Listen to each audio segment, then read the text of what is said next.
when are you going to tackle this with the members of the Senate Blue Ribbon Committee, this partial draft report? Kailan niyo po ito pag-uusapan? We, And go ahead, sir. yeah, we already did, ano? May preliminary talks namin, and then nirevise ko na based on their input. Wala namang substantial or substantive na nagalaw doon sa aming sa committee report.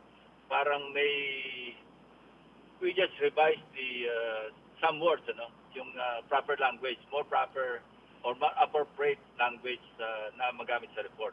And I'm ready again to present it to them Okay. maybe on Monday. The senators already mentioned in this draft report their names will still reflect in the report that you will submit and discuss with your colleagues. Nandyan pa rin po si... Yeah, basta Go ahead, sir. yeah. Oh, kasi nandun mo sa narrative eh. Pag na-mention sila sa investigation, definitely they will be mentioned. There's no doubt. Maski former senator, incumbent senator, basta na-mention doon, their names will be mentioned definitely. Because if I omit their names, I might as well omit other names na na-mention din during the hearings. Eh, hindi ko naman gagawin yun. Kasi sabi ko nga, based on facts, based on evidence, and we should be led by, or we should follow the evidence.